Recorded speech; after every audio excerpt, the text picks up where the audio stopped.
You're watching Drive the Lightning, your positively charged EV channel. We have a special guest today, Chris Anthony, co-founder, co-CEO of the Aptera solar charged electric vehicle that we are in love with, Yes. and many of you are in love with, and he's going to talk about it in person. Thank you for being here, Chris. Yeah, thanks for making the time. Thank you so much for having me, guys. We can't tell you how excited we are about the launch edition. I mean, bravo. Yes. It was some things about it that, like the interior, I wouldn't have chosen that color. I wouldn't have chosen the outside color. But when I saw it, I'm like, it's perfect. This is what I should have wanted to choose anyway. I'm in love with the rose gold. Is that going to be exclusive to the launch edition? Good question. That is a good question. You know, we haven't determined how many different kinds of center consoles we want to have available. The launch edition will have, you know, the first center console, but by the time we build those first 5,000 vehicles and have the next 1,000 vehicles, we may just have more options for center consoles. You can get a black one or a blue one or a gray one. Yeah, it may be just that the rose gold kind of goes away after the launch edition.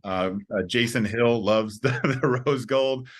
He is a big proponent, but you know, a lot of the vehicle configuration for the launch edition was really feedback from all of our people who had deposits on the vehicle. So we knew what the most popular color was and what the most popular interior was, and we could kind of run with those numbers. We knew that the vast majority, like 80% of people, had the full solar package.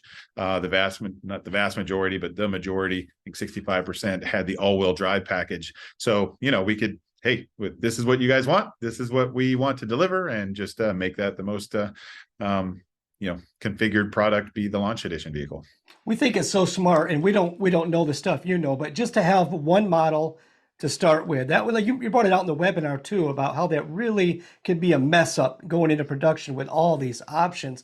So bravo again. We think that's going to get our Aptera quicker, and we have you to thank for us. So Yeah. thanks. And we really appreciate that you went to the community to see what was there to make the decisions. That is really inclusive, and we think it's really cool. But I know the community did not tell you that they don't want DC fast charging.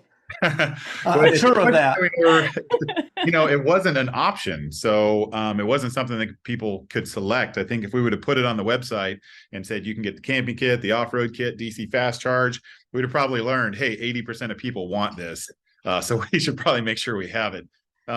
You know, but as we said in our little video announcement about making available DC fast charge to all these launch edition vehicles, you know, it really was a consideration 4-6 months ago of all we have is a CCS2 charge plug, and it's a nightmare to package. We do not want to have to figure out how to package this plug. So I think, you know, collective engineering thought at the time was, let's put DC fast charge to the back of our mind. Let's just concentrate on what we can get to market as quickly as possible. And so it just kind of fell off the map.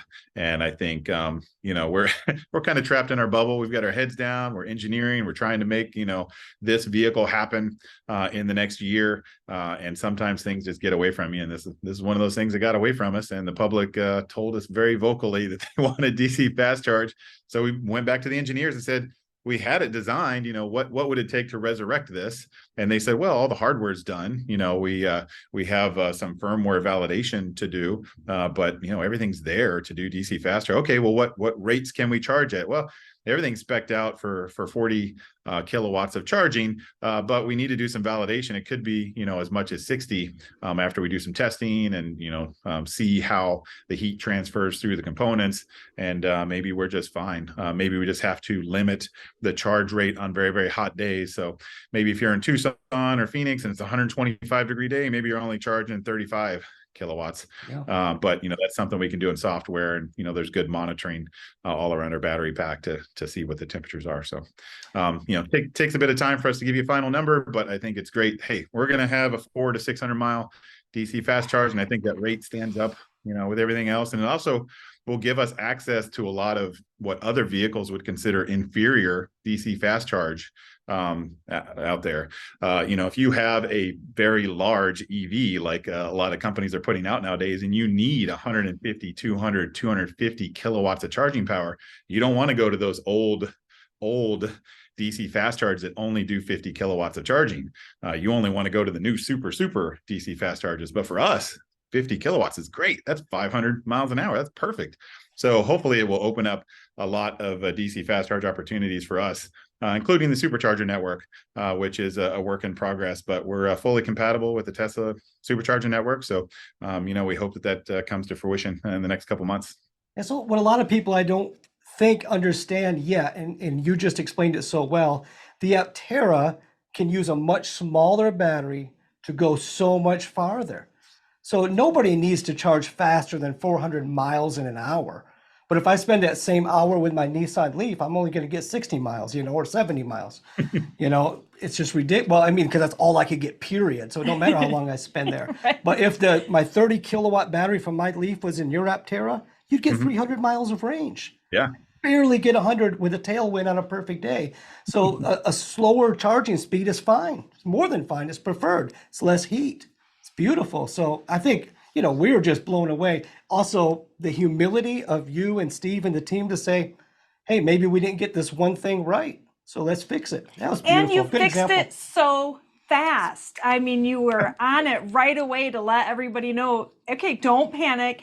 And it's really refreshing to see a car company that is taking into account what people want. So a lot of times they'll just, okay, here's what you get, buy it or don't buy it. But we haven't seen Aptera take that view, and it's very refreshing. Yeah. Yeah, bigger vehicle programs cost billions and billions of dollars, and you have to amortize for such high volume production so much of that you have to make all the decisions up front, because you have to amortize a whole program over 500, 600, a million vehicles worth of production.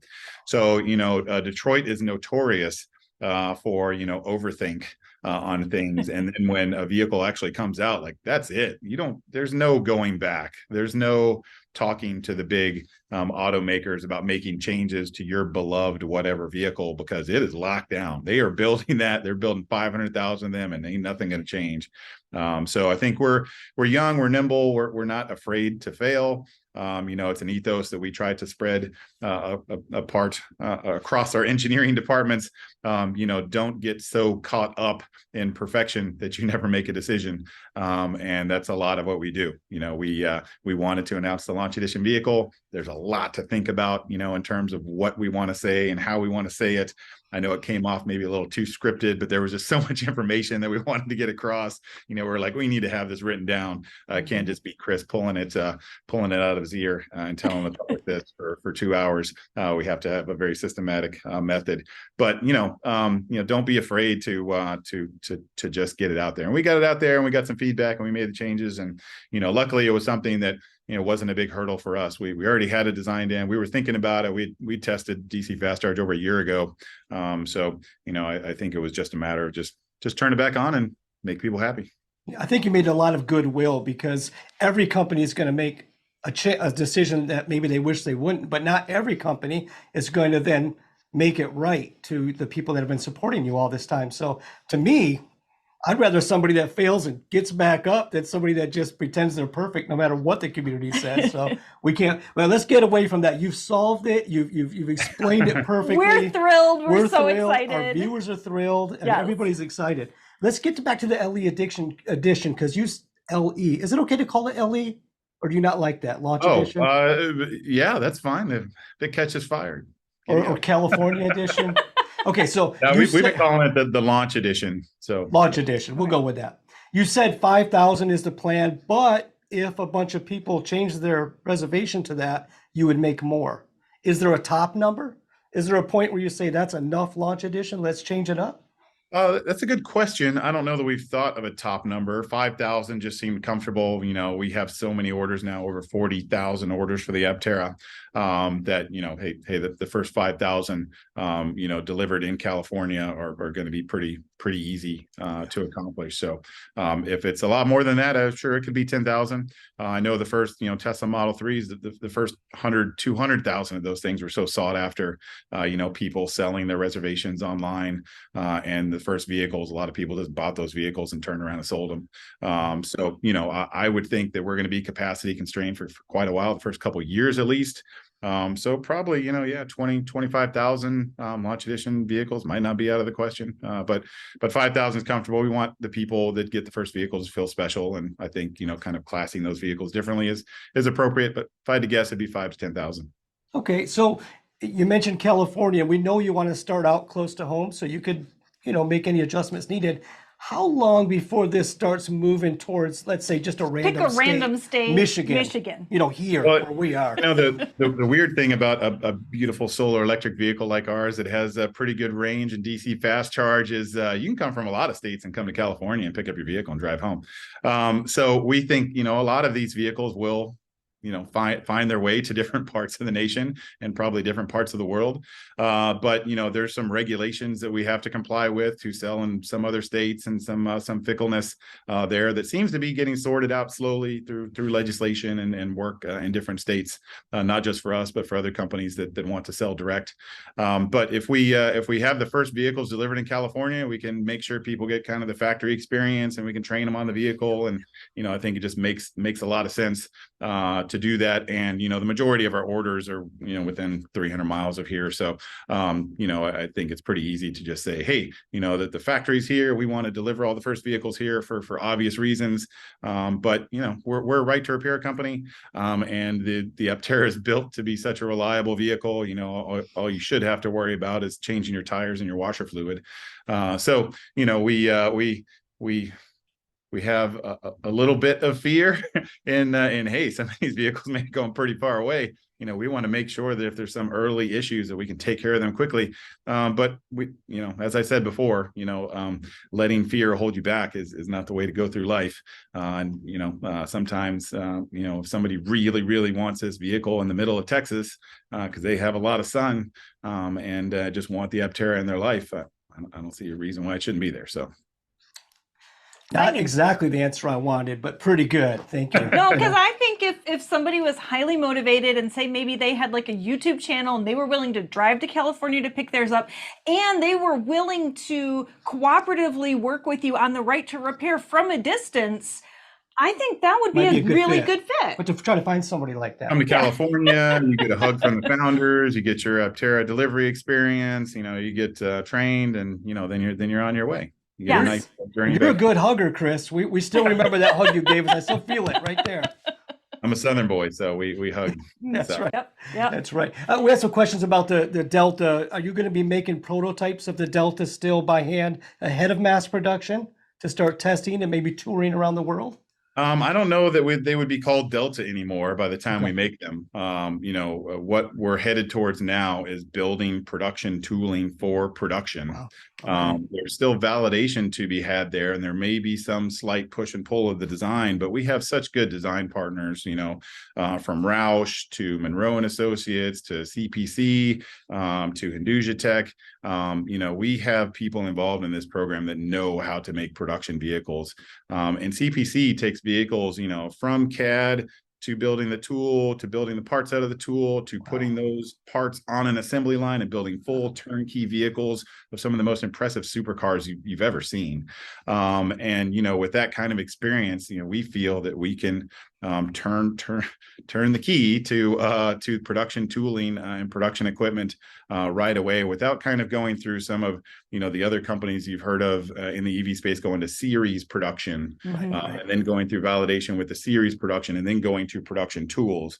We've simplified the design, everything's made in subsystems, so we're going to go to production tooling and production equipment, and then do validation on that, knowing that maybe there's some changes. Luckily, with production tooling, you can usually make things thicker.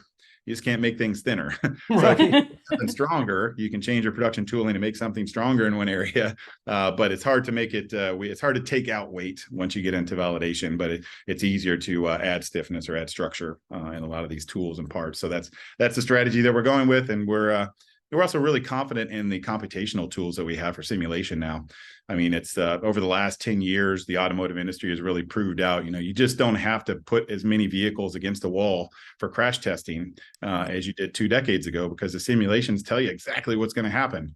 Our suspension models, correlating with real life, it shows us exactly what's going to happen. Failure analysis, FEA, parts bending and breaking and stuff, like the computer, it knows how that part's going to work. So, we're trusting in the simulation tools to know what's going to happen in validation. And we've seen it, with a lot of other companies that, if the computer says that's how it's going to act, then once you get to validation, that's how it's going to act. So, it gives us a lot of confidence to kind of not wallow in this series production tooling phase and have kind of a whole nother expense category before you actually get to production tooling. Well, that's awesome. Exciting. So what about the idea then of maybe the Gamma or any of the other prototypes making their way to other areas in the country? Because, we had to fly 2,200 miles to see this thing, but people in Detroit, people in New York, Boston, Florida, they would love to see this. Texas.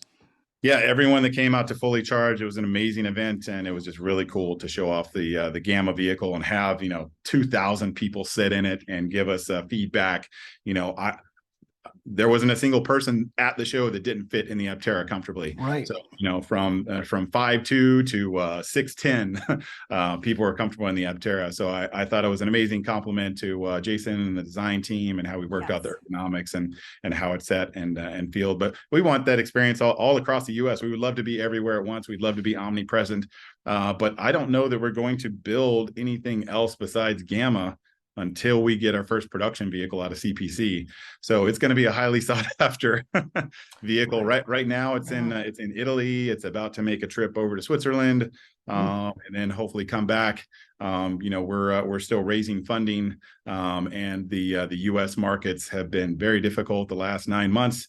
But Europe, India, parts of Asia, the Middle East, those people still have very active investment environments, and people are investing in big projects to make the world a better place in those places. So we've kind of had to go to them, and that's why Gamma is traveling. But obviously we want to get this funded, and we want to get the vehicles into production in the next year so we can start delivering to people and making people happy with solar mobility. Excellent. We can't wait. Yeah. We're very excited about what you're doing. It's funny. And I know you know this already, but the community that you've built around Aptera, we're a little bit different than other people.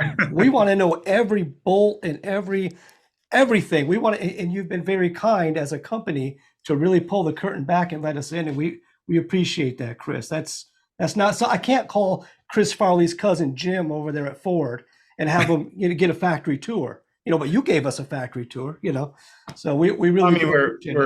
We're tremendously humbled that people see our vision for a more efficient transportation future. That solar mobility, should be a thing that's in people's lives, and people have opened up their pocketbooks to put down reservations on the vehicle. They've invested. We have over 15,000 investors in Aptera now. It's been an amazing show of support, and I think in other companies that I've had, and the early Aptera from a decade ago. A lot of tech companies are like, we need to keep this secret. We need to stay under wraps and don't tell anybody until it's perfect, and then come out and make a big splash and try to raise a bunch of money.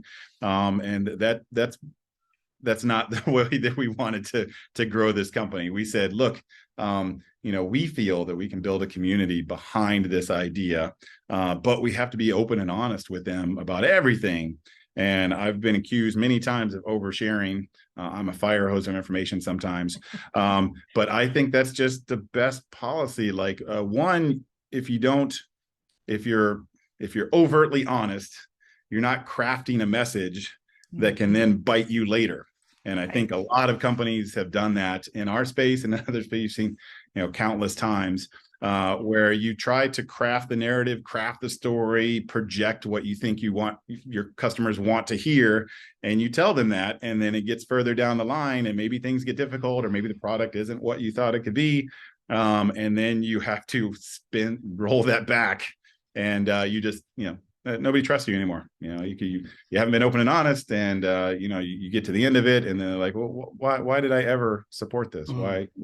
I think if we're open and honest, and the capabilities of our vehicle, and the capabilities of our team, and the capabilities of our partners, and how we're going to get this to production, warts and all, that people will support us. I think everybody realizes it's a challenge. None of this is easy. It's been a rough, it's almost 4 years now, 3.5 years. It's been a lot of work, a lot of long days, a lot of innovative thinking, and I couldn't count the number of things that have blown up that we've worked on, literally sometimes. Oh boy.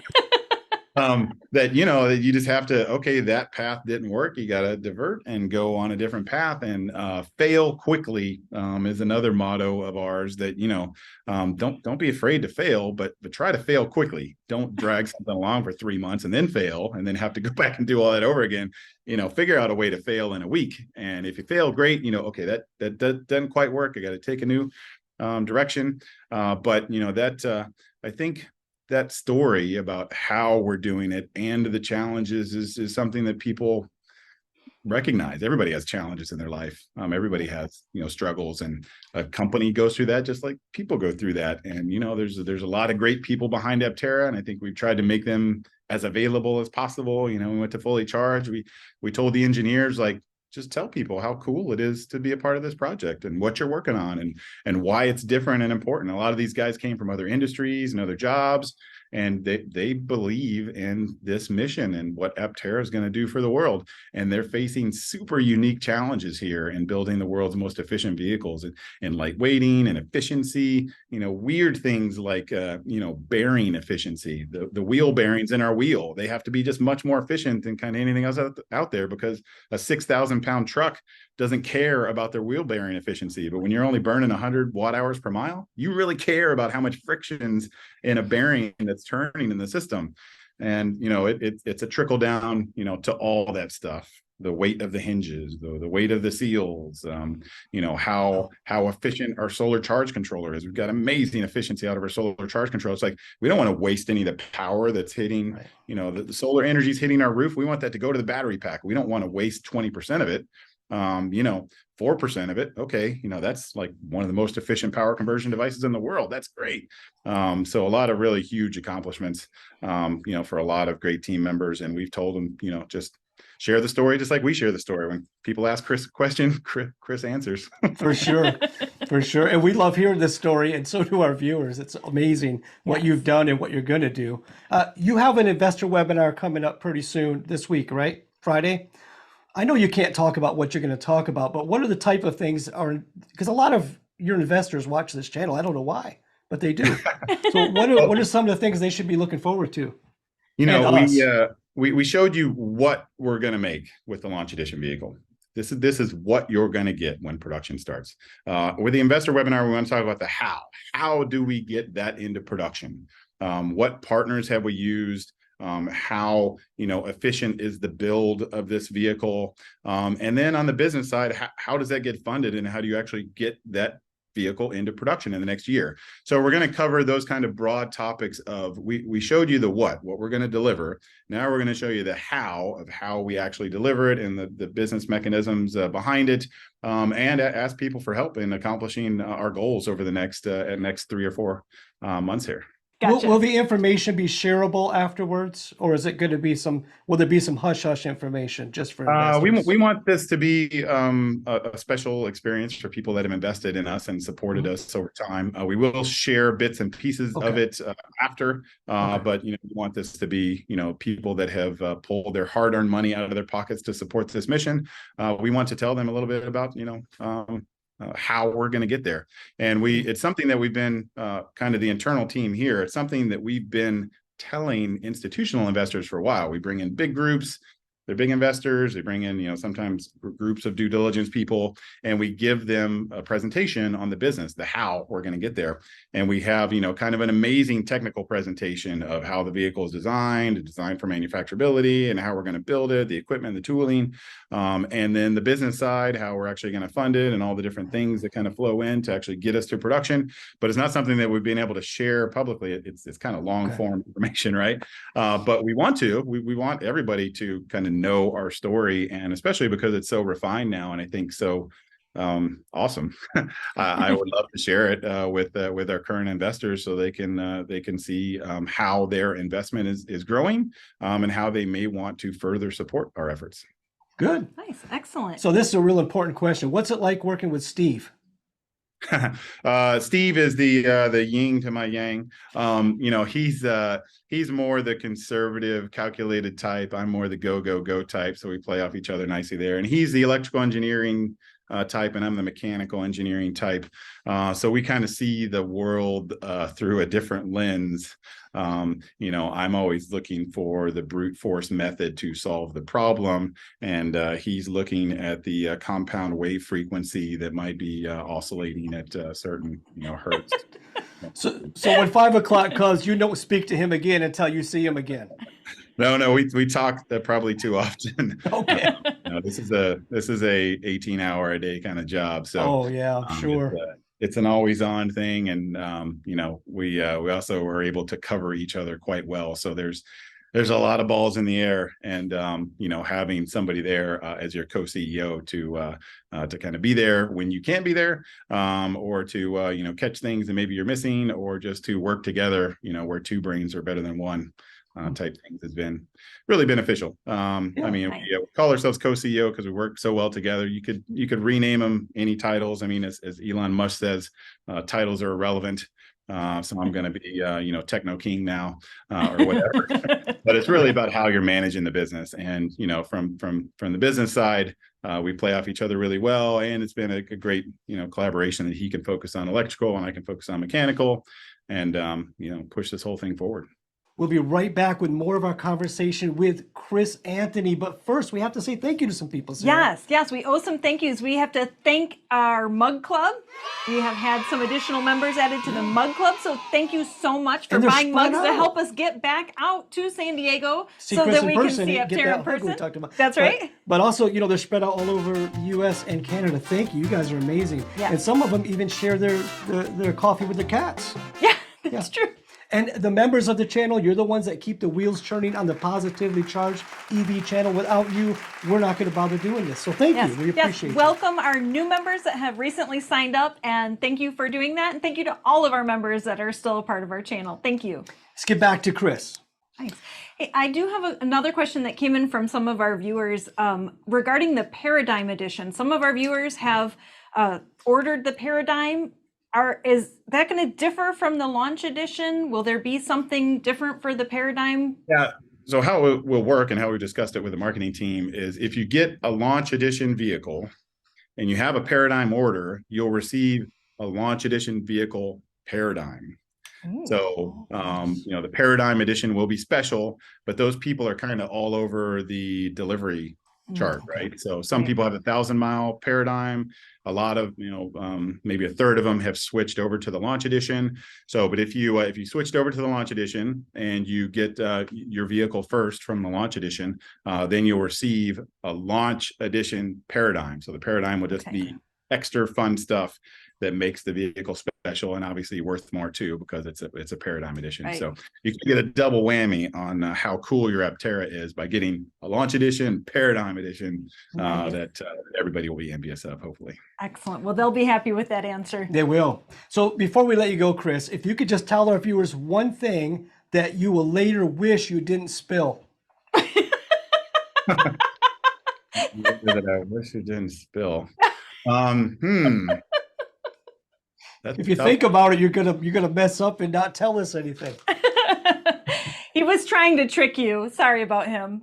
I probably would say I like dark chocolate. And Chad does too. I've fallen victim before by telling people I like rum, and people give me rum. So I have this cabinet full of just tons and tons more chocolate rum than I will ever drink in my life. But that's something that got out of the bag years ago. Chris likes rum, so people get Chris rum. So maybe something I shouldn't let slip now is I like dark chocolate too. Yeah, you're gonna just watch your mailbox. It's coming from our viewers, I'm sure. Thank you for taking time to be with us, Chris. We know you're busy, and we appreciate you carving out a few minutes. It means the world to our viewers and to us, and we thank you. Awesome. Thank you so much. Thanks for all your channel supporters, support of Aptera, and I hope you guys keep growing, and keep giving people great information about not just us, but the whole EV industry and how EVs can make the world a better place. So that was our conversation with Chris Anthony. I hope you enjoyed it as much as we did. If you want to see more Aptera videos, there's one right there. And that's it for us, because I'm tired and Sarah's tired. We got to go. Have a great day, everybody. Thank you.